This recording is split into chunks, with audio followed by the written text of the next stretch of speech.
Bismillahirrahmanirrahim. Assalamualaikum warahmatullahi wabarakatuh. Salam sehat dan salam sejahtera bagi kita semua. Kenalkan, saya Rusriadi, manajer PT PEN 14 Pabrik Gula Bone. Peluang dan harapan PT PEN 14 di masa yang akan datang sangat tergantung pada dua komoditas utamanya, yaitu sawit dengan pabrik kelapa sawitnya dan tebu dengan pabrik gulanya. Sementara karet, kelapa, dan peternakan sapi masih sangat rentan terhadap perubahan yang begitu cepat sehingga sulit keluar dari permasalahannya. Dan ini yang akan menjadi prioritas berikutnya.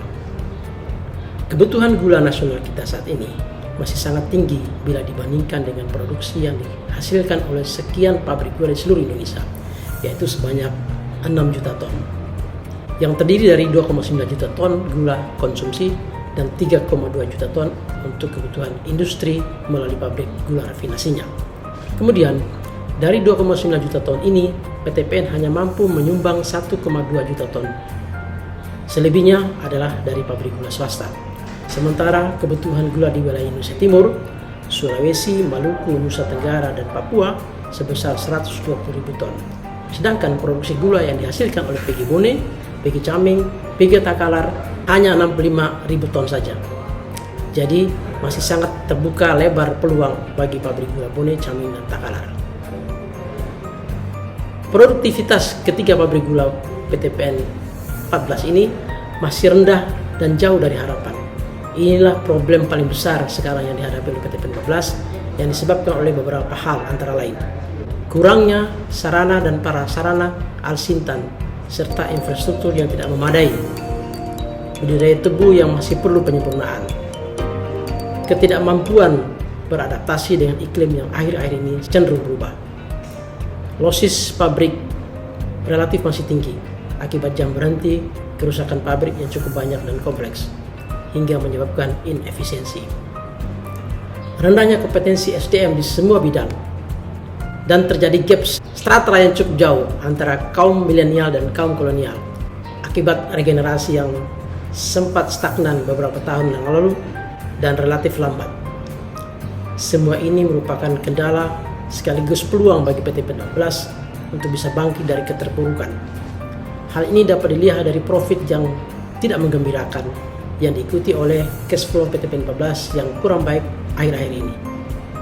Oleh sebab itu, PT PEN 14 membutuhkan pemimpin yang dapat mengurai, mengatasi permasalahan dengan mengimplementasikan kompetensi pemimpin yang telah direncanakan oleh PT PEN Holding. Yang pertama, pemimpin PT PEN 14 harus mampu menetapkan sasaran jangka panjang berdasarkan sudut pandang yang bersifat menyeluruh dan lengkap agar daya saing dan nilai tambah perusahaan meningkat, yaitu dengan menyusun skala prioritas komunitas yang ada. Ini pula sejalan dengan visi PT PEN 14 ke depan, yaitu menjadi perusahaan agribisnis yang sehat, inovatif, tangguh, dan berkarakter dalam mendukung kemajuan negeri. Selanjutnya, pemimpin PT PEN 14 ke depan harus mampu mendorong orang lain dan menciptakan perusahaan yang terus melakukan upaya-upaya kreatif dan inovatif untuk meningkatkan proses dan hasil produksi, yaitu dengan memberi contoh untuk selalu melakukan perbaikan, peningkatan dan penyempurnaan melalui ide-ide inovatif, mendorong setiap karyawan untuk berpikir dan melakukan hal di luar kebiasaan, out of the box.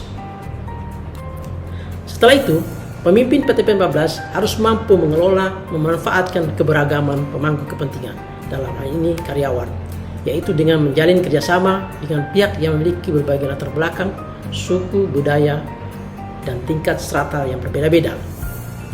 Yang tidak kalah penting adalah pemimpin PT PEN 14 ke depan harus mampu mengarahkan, memimpin, dan mengevaluasi proses transformasi digital perusahaan, yaitu sedikit lebih memaksa kepada seluruh karyawan harus segera melek terhadap teknologi digital, yang mana di semua lini proses produksi secara bertahap dan berkesinambungan menerapkan teknologi digital.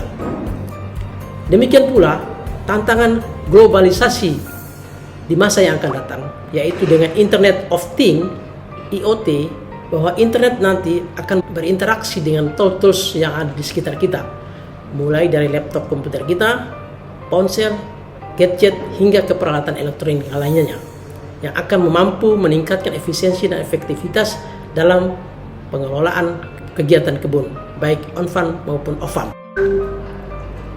Selain itu, pemimpin PTPN 14 ke depan harus mampu membangun dan mengembangkan kemitraan strategis dengan stakeholder untuk mencapai dan meningkatkan nilai tambah bagi perusahaan, yaitu dengan mengidentifikasi pihak-pihak yang dapat menjadi mitra strategis potensial yang dapat menghasilkan kesepakatan yang saling menguntungkan. Misalnya, sesama anak perusahaan PTPN Holding lain yang sama-sama mengelola pabrik gula seperti PTPN 9, PTPN 10, PTPN 11, dan PTPN 12 yang akhir-akhir ini mengalami kesulitan memperoleh bahan baku tebu dari petani tebu. Sementara PTPN 14 unggul dengan didominasi lahan tebu sendiri (HGU), sedangkan efisiensi pabrik PTPN di Jawa rata-rata relatif lebih unggul bila dibandingkan dengan pabrik yang ada di PTPN 14. Akhirnya, pemimpin PTPN 14 ke depan harus mampu menerjemahkan, mengimplementasikan strategi menjadi rencana kerja dan memastikan terlaksananya pekerjaan untuk mencapai sasaran yang diinginkan, yaitu dengan menetapkan dan menerapkan kebijakan secara konsisten, sistem reward dan punishment untuk mendukung pencapaian sasaran strategis dan mempertimbangkan cost and benefit analysis dalam menetapkan alternatif solusi. Demikianlah beberapa kompetensi yang harus dimiliki oleh seorang pemimpin PTPN 14 di masa yang akan datang. Insya Allah, bila diterapkan dan dilaksanakan dengan baik, akan membuahkan hasil.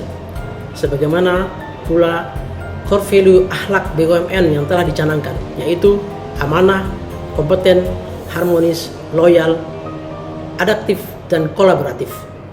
Demikian penyampaian saya, semoga bermanfaat dan mohon maaf apabila ada yang kurang berkenan. PTPN Jaya Berkah Juara. PTPN 14 bangkit, bangkit, bangkit, ewako. Wassalamualaikum warahmatullahi wabarakatuh.